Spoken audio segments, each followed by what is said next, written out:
എൻ്റെ മകൾക്ക് 17 വയസ്സാണ്. ടൈപ്പ് 1 ഡയാലിസിസ് ഉള്ളതിനാൽ നോമ്പ് നോൽക്കരുതെന്ന് ഡോക്ടർ നിർദ്ദേശിച്ചിട്ടുണ്ട്. ആയതിനാൽ മുദ്ദ് കൊടുക്കുന്ന അരിക്ക് പകരം മുദ്ദിൻ്റെ പൈസ പീസ് റേഡിയോ വഴി നോമ്പ് തുറ സംവിധാനത്തിലേക്ക് അയച്ചു തന്നാൽ ശരിയാകുമോ? എങ്കിൽ അതെങ്ങനെയാണ് എന്നാണ്. അതേപോലെ വന്ന മറ്റൊരു ചോദ്യം, മുദ്ദ് എല്ലാവരും അരി കൊടുത്താൽ അത് കേടുവരാൻ സാധ്യതയുണ്ടെന്നും അതിനാൽ അതിൻ്റെ നിശ്ചിത തുക അവരെ ഏൽപ്പിച്ചാൽ അവർക്ക് ആവശ്യമുള്ള സാധനങ്ങൾ റമദാനിൽ വാങ്ങാമെന്നും തോന്നാറുണ്ട്. അതുകൊണ്ട് ഇത് എങ്ങനെയാണ് ചെയ്യേണ്ടത് എന്നൊരു ചോദ്യമുണ്ട്.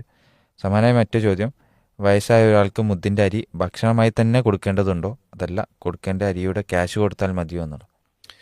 ഇവിടെ ആദ്യം പറഞ്ഞത് ടൈപ്പ് 1 ഡയബറ്റീസിനെ കുറിച്ചാണ് പറഞ്ഞത്.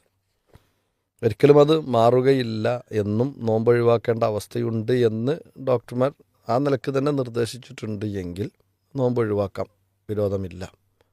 അതിന് പകരം ഒരു പാവപ്പെട്ട വ്യക്തിക്ക് ഒരു ദിവസത്തെ നോമ്പിന് പകരം ഒരു നേരം ഭക്ഷണം കൊടുക്കുക എന്നതാണ് രീതി. ഇവിടെ ഈ മുദ്ദ് കൊടുക്കുക എന്ന് പറയുമ്പോൾ പല ആളുകളും മനസ്സിലാക്കിയത് ഇത് അരി ആണ് കൊടുക്കേണ്ടത് എന്നാണ്. ഒരു നേരത്തെ ഭക്ഷണം കൊടുക്കുക എന്നതാണ് ഇതാമു മിസ്കീനാണ്. അപ്പോൾ നമ്മളെ സംബന്ധിച്ചിടത്തോളം നമ്മുടെ നാട്ടിൽ പാവപ്പെട്ടവനായിട്ടുള്ള ഒരാൾക്ക് ഒരു നേരത്തെ ഭക്ഷണം കൊടുക്കുന്നതോടുകൂടി ഒരു നോമ്പുമായി ബന്ധപ്പെട്ട കഫാറത്ത് അഥവാ പ്രായശ്ചിത്തം കഴിഞ്ഞു. അപ്പോൾ ആളുകളെ സംബന്ധിച്ചിടത്തോളം പാവപ്പെട്ടവരെ കണ്ടെത്തലും ഓരോരുത്തർക്കും ഭക്ഷണം വാങ്ങിക്കൊടുക്കലൊക്കെ ഉള്ള പ്രയാസങ്ങളാകാം ഇങ്ങനത്തെ ചോദ്യങ്ങളിലേക്ക് വരാനുള്ള കാരണം. എന്നാൽ അതോടൊപ്പം തന്നെ പണ്ഡിതന്മാർ ഇപ്പോൾ ചർച്ച ചെയ്തു. ഇപ്പോൾ ഇബ്നു അബ്ബാസ് റളിയല്ലാഹുവിൻ്റെ വിഷയത്തിൽ നമുക്ക് കാണാൻ കഴിയും, അദ്ദേഹത്തിന് വാർദ്ധക്യമായ സാഹചര്യത്തിൽ ഓരോ ദിവസവും അദ്ദേഹം നോമ്പിൻ്റെ ദിവസം കഴിയുമ്പോൾ അന്ന് നോമ്പ് തുറക്കാൻ ഈ പറഞ്ഞ പോലെയുള്ള മിസ്കിന്മാരെ വീട്ടിലേക്ക് കൊണ്ടുവരുമായിരുന്നു എന്നാണ്. അവർക്ക് വേണ്ട രൂപത്തിലുള്ള ഭക്ഷണം പാകം ചെയ്ത് കൊടുക്കുന്ന രീതിയായിരുന്നു. ഇത് സ്വീകരിക്കാൻ കഴിയുന്നുണ്ടെങ്കിൽ ഏറ്റവും നല്ല രീതി അത് തന്നെയാണ്. രണ്ടാമത്തത് ഭക്ഷണത്തിൻ്റെ എന്താണ് പറയുക, അടിസ്ഥാന മെറ്റീരിയലായിട്ടുള്ള, അപ്പോൾ അതാണ് ഇപ്പോൾ അരി എന്നൊക്കെ പറയുന്നത്. അപ്പോൾ അരി പോലെയുള്ള വസ്തുക്കൾ ഇപ്പം മുദ്ദ് എങ്ങനെയാണ് കൊടുക്കുക എന്ന് വെച്ച് കഴിഞ്ഞാൽ, ഇപ്പോൾ വേവിച്ച് കഴിഞ്ഞാൽ വർദ്ധിക്കുന്ന രൂപത്തിലുള്ള വസ്തുക്കൾ. ഇപ്പോൾ അതായത് ഇപ്പോൾ അരിയൊക്കെ എന്ന് പറഞ്ഞാൽ ഒരു മുദ്ദ് എന്ന് പറഞ്ഞാൽ ഇപ്പോൾ നമ്മൾ 2 കൈ ചേർത്ത് പിടിച്ച് കോരിയെടുത്ത് കിട്ടുന്നതാണ്. അത് വേവിച്ച് കഴിഞ്ഞാൽ ഒരു കയ്യിൽ ഒതുങ്ങുന്ന ചോറല്ല ഉണ്ടാവുക, അതിൽ കൂടുതൽ എന്തുണ്ടാവും, ചോറുണ്ടാവും. ഒരാൾക്ക് തിന്നാലും ബാക്കിയായിരിക്കും. അപ്പോൾ അതുകൊണ്ട് അത്തരത്തിലുള്ള വസ്തുക്കളാണ് കൊടുക്കുന്നത് എങ്കിൽ ഒരു മുദ്ദ് കൊടുത്താൽ മതി എന്നാണ്. അതല്ല ഇപ്പോൾ മറ്റു നാടുകളിൽ, ഇപ്പോൾ അറബ് രാജ്യങ്ങളിലൊക്കെ ചെന്ന് കഴിഞ്ഞാൽ അവിടെ ഈ ഈത്തപ്പഴം, അതുപോലെ തന്നെ മറ്റു ചില സ്ഥലങ്ങളിലൊക്കെ ഈ ഉണങ്ങിയ മുന്തിരി, ഇതൊക്കെ ആ രൂപത്തിൽ തന്നെ മുഖ്യാഹാരമായി ഭക്ഷിക്കുന്ന സ്ഥലങ്ങളുണ്ട്. അപ്പോൾ അവിടെ ചെല്ലുമ്പോൾ സ്വാഭാവികമായിട്ട് ഇത് വേവിച്ച് കഴിക്കുന്നതുമല്ല, അങ്ങനത്തെ വിഷയങ്ങൾ ഇടങ്ങളിലൊക്കെ അങ്ങനത്തെ ഭക്ഷ്യവസ്തുക്കളൊക്കെയാണ് വിതരണം ചെയ്യേണ്ടതുണ്ടെങ്കിൽ 2 മുദ്ദ് അര സ്വാഇ എന്നുള്ള നിലക്കാണ് പണ്ഡിതന്മാർ ആ വിഷയം ഫുഖഹാക്കളൊക്കെ ചർച്ച ചെയ്തത് കാണാൻ കഴിയുന്നത്. അപ്പോൾ ഇവിടെ ഇത്ആമു മിസ്കീൻ എന്നാണ് പദപ്രയോഗം. മിസ്കീന്മാരെ ഭക്ഷിപ്പിക്കുക എന്നുള്ളതാണ്. അപ്പോൾ നമ്മൾ പണമായി നൽകുമ്പോൾ ആ പണം അവർ ഭക്ഷണത്തിന് ഉപയോഗിച്ചോളണമെന്നൊരു നിർബന്ധമില്ല. അവർ മറ്റു ആവശ്യങ്ങൾക്ക് ഉപയോഗിക്കും. ഒന്ന് മിസ്കീനാണ്, അതല്ലെങ്കിൽ ഫക്കീറാണ്, വേറെ എന്തെങ്കിലും ആവശ്യങ്ങൾ വന്നു. അപ്പോൾ ഒരു ഹോസ്പിറ്റൽ കേസ് വന്നു കഴിഞ്ഞാൽ സ്വാഭാവികമായിട്ടും ഇത് മുദ്ദ് കൊടുക്കാൻ വേണ്ടി തന്നതാണ്, അല്ലെങ്കിൽ ഇത് തിന്നാൻ വേണ്ടി തന്നതാണെന്ന് പറഞ്ഞാൽ പണം അവിടെ വെക്കില്ലല്ലോ.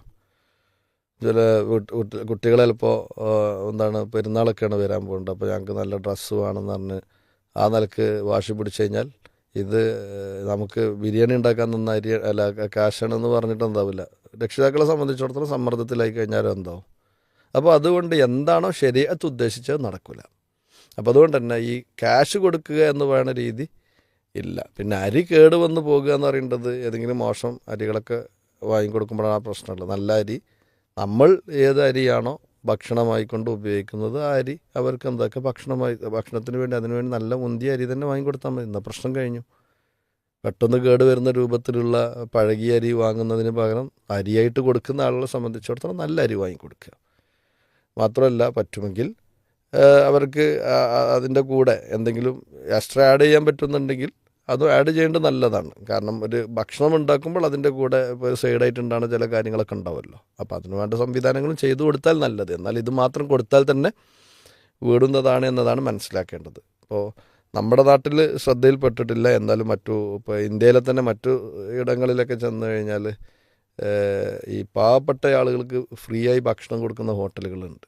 അതിനവർ ചെയ്യാനെന്താ വെച്ചാൽ ഇങ്ങനത്തെ ഈ കഫാറത്തിൻ്റെ പണം അവർ വാങ്ങുകയും എന്നിട്ട് അവർക്ക് എന്താക്കും, അവിടെ വരുന്ന പാവപ്പെട്ട ആളുകൾക്ക് ആ നിലയ്ക്ക് തന്നെ ഭക്ഷണം കൊടുക്കുന്ന രീതികൾ, അത് അങ്ങനത്തെ സംവിധാനങ്ങളുണ്ട് എങ്കിൽ വിശ്വസ്തയോടുകൂടി കാര്യങ്ങൾ കൈകാര്യം ചെയ്യുന്ന സംവിധാനങ്ങളുണ്ട്. ആ സംവിധാനങ്ങളെ ഏൽപ്പിക്കാനും മതി എന്നുള്ളതാണ്. പിന്നെ അത് ഭാഗം വന്നത് പീസ് റേഡിയോയിൽ വഴി നോമ്പ് തുറപ്പിക്കുന്നൊരു സിസ്റ്റം, അങ്ങനെ ഒരു സിസ്റ്റം പീസ് റേഡിയോയ്ക്ക് ഇല്ല. അതേ സമയത്ത് നമ്മുടെ സ്റ്റുഡൻസുമായി ബന്ധപ്പെട്ട വിഷയത്തിൽ അവർ യാത്രക്കാരായ ആളുകളെ നോമ്പ് തുറപ്പിക്കുന്ന വിഷയങ്ങളൊക്കെ പീസ് റേഡിയോയിൽ ആഡ് പോകാറുണ്ട്. അത് കേട്ട് തെറ്റിദ്ധരിച്ചതാണോ എന്നറിയില്ല. അത്തരം സംവിധാനങ്ങളിലേക്ക് ഇതെന്തായാലും പറ്റില്ല. എന്തുകൊണ്ടാണെന്ന് വെച്ച് കഴിഞ്ഞാൽ വഴിയാത്രക്കാരായ ആളുകൾ വഴിയിൽ ഒരു പ്രയാസപ്പെടേണ്ട എന്നുള്ള നിലക്ക് പെട്ടെന്ന് എന്താക്കുന്നതാണ്, അതിൽ ഫക്കീർമാരുണ്ടാവും, ഫക്കീറല്ലാത്ത ആളുകളുണ്ടാവും, ഇത് ആ നിലക്ക് വാങ്ങാൻ യോഗ്യതയില്ലാത്ത ആളുകളുണ്ടാവും. എന്നാൽ ഭക്ഷണത്തിന് അവരെന്താണ്, ആ സമയത്ത് ഒരു പ്രയാസം ഉണ്ടാകുന്നത് കൊണ്ട് എന്താകുന്നു, വാഹനം നിർത്താനും അതുപോലെ തന്നെ ഭക്ഷണം വിതരണം ചെയ്യുമ്പോൾ അത് വാങ്ങാനും കഴിക്കാനൊക്കെ അവരും തയ്യാറാവും. അപ്പോൾ അതുകൊണ്ട് തന്നെ അതിൽ ഫക്കീറും മിസ്കീനും അല്ലാത്ത ആളുകളൊക്കെ വരുന്നത് കാരണത്താൽ അങ്ങനത്തെ സംവിധാനത്തിലേക്ക് ഇത് കൊടുത്തു കഴിഞ്ഞാൽ ശരിയാവില്ല. അത് നമ്മൾ വേറെ തന്നെ ആ നിലക്ക് ആളുകളെ നോമ്പ് തുറപ്പിച്ചു കഴിഞ്ഞാൽ അതിനുള്ള പ്രതിഫലം പ്രതീക്ഷിച്ചുകൊണ്ട് ചെയ്യണ കാര്യമാണ്. അത് ഫക്കീറിനെ ആണെങ്കിലും അതല്ലെങ്കിൽ സമ്പന്നനെ നോമ്പ് തുറപ്പിച്ചാലൊക്കെ അവരുടെ നോമ്പിൻ്റെ പ്രതിഫലം നമുക്ക് അവർക്കൊരു കുറവും ഇല്ലാതെ തന്നെ ലഭിക്കും എന്നുള്ള നിലക്ക് ചെയ്യുന്നതാണ്. അതിന് പ്രശ്നമില്ല. അതേസമയം ഇത്തരത്തിലുള്ള കഫാറത്തുകളുമായി ബന്ധപ്പെട്ട് പ്രായശ്ചിത്തവുമായി ബന്ധപ്പെട്ട വിഷയത്തിൽ എങ്ങനെയാണ് ആർക്കാണ് കൊടുക്കേണ്ടതെന്ന് പറഞ്ഞത്, അത് ആ രൂപത്തിൽ തന്നെ അവർക്ക് എത്തുന്ന സംവിധാനങ്ങളാണ് ഉപയോഗപ്പെടുത്തേണ്ടത്. അതിലൂടെ മാത്രമാണ് കഫാറത്ത് നടപ്പിലാവുകയുള്ളൂ എന്നതാണ് സൂചിപ്പിക്കാനുള്ളത്. അല്ലാഹു അഅലം.